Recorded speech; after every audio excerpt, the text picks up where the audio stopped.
Hello and welcome. In the last episode, we explored how to collect good ground penetrating radar data, how to plan out grids, manage line spacing, and make sure your positioning is as accurate as possible. But once that field work is done and you're sitting at a computer looking at all those strange wiggly lines that you've collected, that's when the real magic, or sometimes frustration, begins. Today, we're going to dive into the world of processing GPR data, what all those wiggly patterns really mean, and what we're trying to accomplish when we process them, and what we simply can't create no matter how clever your software is.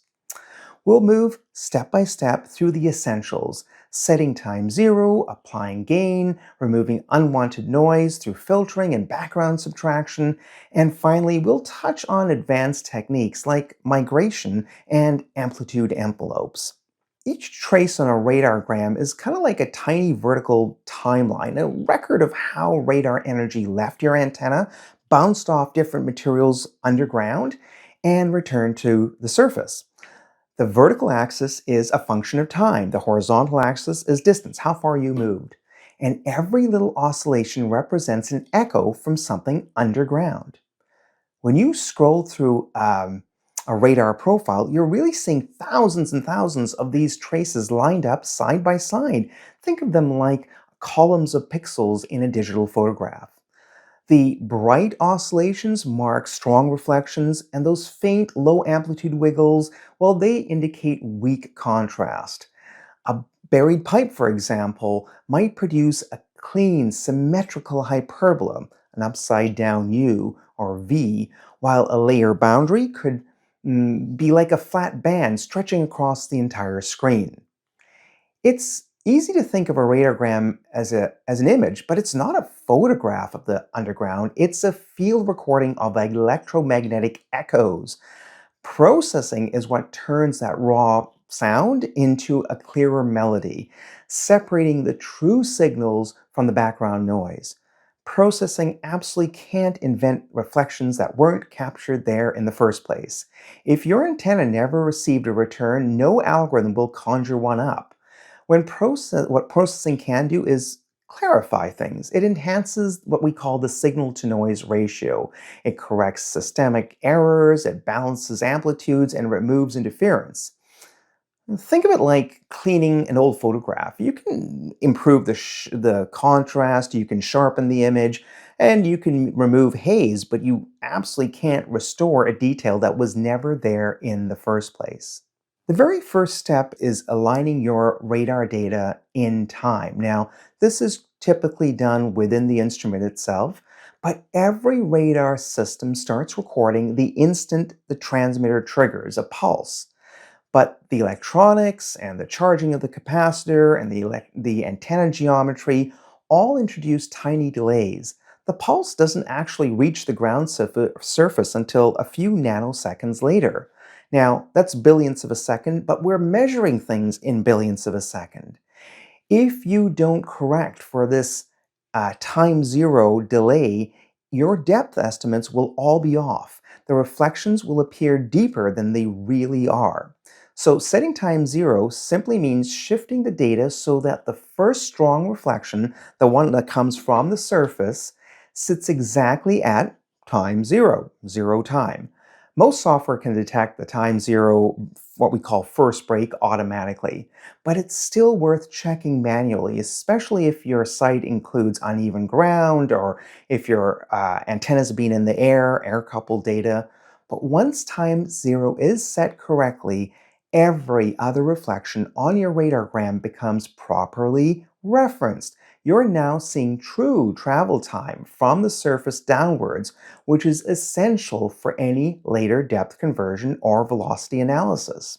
As radar waves travel deeper, they lose energy, partly because of something called geometric spreading, where the further it goes out, the energy density is less, much like holding a flashlight against a wall. The closer you are, this is a very bright but a small spot. The further you are from the wall, there's obviously a much larger area illuminated but less energy density. That's called geometric spreading. But the other reason is the ground itself absorbs a lot of energy. So that means that reflections from depth will always appear weaker than shallow reflections, even if the buried features are the exact same. So to compensate for that, we apply something called a gain. It's a mathematical amplification that increases signal strength with time. You can think of it like adjusting the brightness of a dim photograph, I guess. And if we were to take that analogy of adjusting a brightness of a dim photograph, we would apply something called a constant gain, which boosts everything evenly. But that actually doesn't work because more often the gain increases with depth. That's what we need to do. It's either done linearly or exponentially to counteract that energy loss with depth. Now, some systems use an automatic gain control, which called AGC, which adjusts the amplitude dynamically so that the radargram looks balanced from top to bottom. Now, it's important to be careful here. Too much AGC gain can make random noise look just as strong as real reflections. The trick is moderation, amplifying enough to reveal deeper targets without turning the entire profile into like a shimmering sea of weird artifacts. Now, if you look closely at a completely unprocessed radar trace, you'll often notice a slow, gentle undulation. It's like everything becomes blacker and it runs all the way through the radar data, unrelated to what targets are below.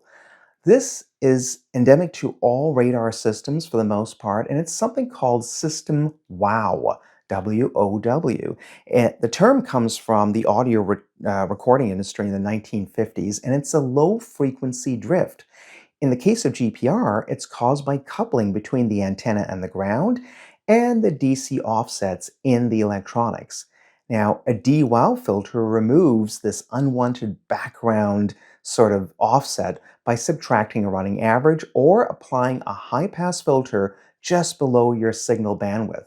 After dewowing, the radargram immediately will look clearer. The baseline straightens out and the reflections stand out much more sharply. This step is nearly universal. Now, most processing software applies a DWOW filter kind of by default. In fact, a lot of instruments do that as well. But the key to ensure is to ensure you're removing that low frequency band and not accidentally erasing something of importance that you need in the data. Even after DWOW, you'll often see another problem with GPR systems, particularly shielded systems, and that is horizontal banding. They kind of they look like ripples running through the entire radargram. These are caused by energy that reflects from surfaces, poor ground coupling, or for the most part, it's the antenna structure itself. And you'll see this repeat in every trace, and it extends all the way across your radargrams. What we do for that is something called background subtraction. It removes that horizontally consistent noise, leaving behind only localized reflections, which is what we want, that change from one trace to the next. The features that we're trying to chase, the real objects. The idea is simple. Calculate an average trace that represents the unwanted background noise or that horizontal banding and subtract it from every line. The improvement is usually quite dramatic. Flat, continuous clutter fades away, and the hyperbolas and layer boundaries that we're really looking for suddenly pop into focus. This technique works because genuine subsurface reflections are rarely absolutely dead flat, while system noise stays fixed with time. So by suppressing what doesn't change with time, you reveal what does, the true subsurface story. Every radar signal contains a wide mix of frequencies. The antenna emits, the transmitter emits a broad pulse, but the ground, the antenna, and the targets shape that spectrum as it travels. Low frequencies tend to penetrate deeper, but blur the detail. High frequencies sharpen the picture, but they die out pretty quickly. Using frequency domain filters lets you emphasize the part of the spectrum that carries the most useful information. A bandpass filter is the most common, trimming away very low frequencies like that system wow that can cause baseline drift, and very high frequencies that add sort of high frequency noise, almost like an old television set. Because an antenna has a set bandwidth, we can kill anything below and above what we expect that bandwidth to be. So selecting the right frequency range depends on your antenna and the material you're serving. For example, for a 400 megahertz antenna in dry sand, you might want to do a bandpass between, say, 100 megahertz all the way up to 800 megahertz. For a 1 gigahertz antenna, say in concrete, the window might shift higher. The goal is to always balance. Preserve the signal, remove the noise, but keep whatever you can in terms of real signal present.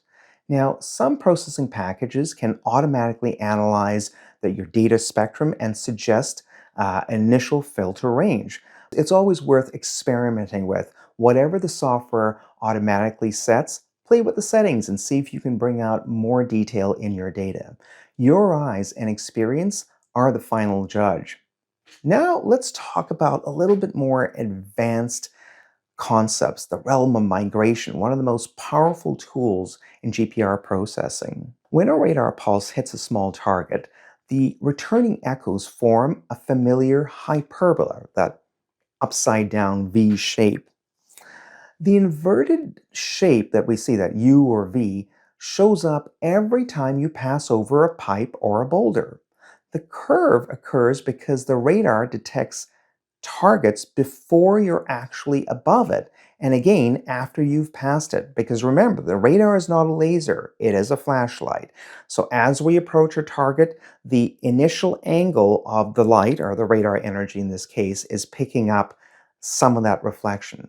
Migration mathematically reverses this spreading, and it collapses the hyperbolic shape back into its true location of the target.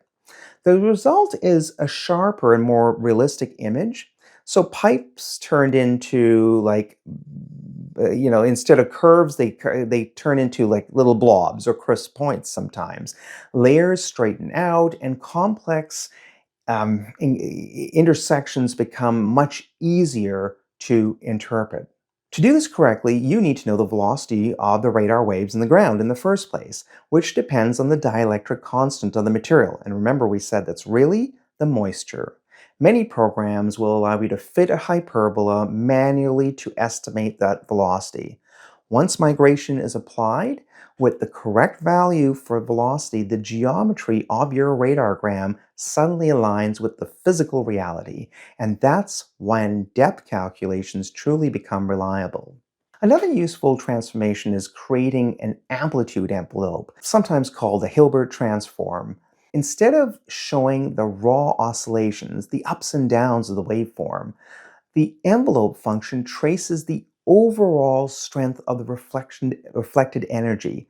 This makes it much easier to visualize patterns, especially in 3D data sets or in time slice maps. In fact, in general, we want to apply a Hilbert transform or an envelope function if we're going to look at time slice maps.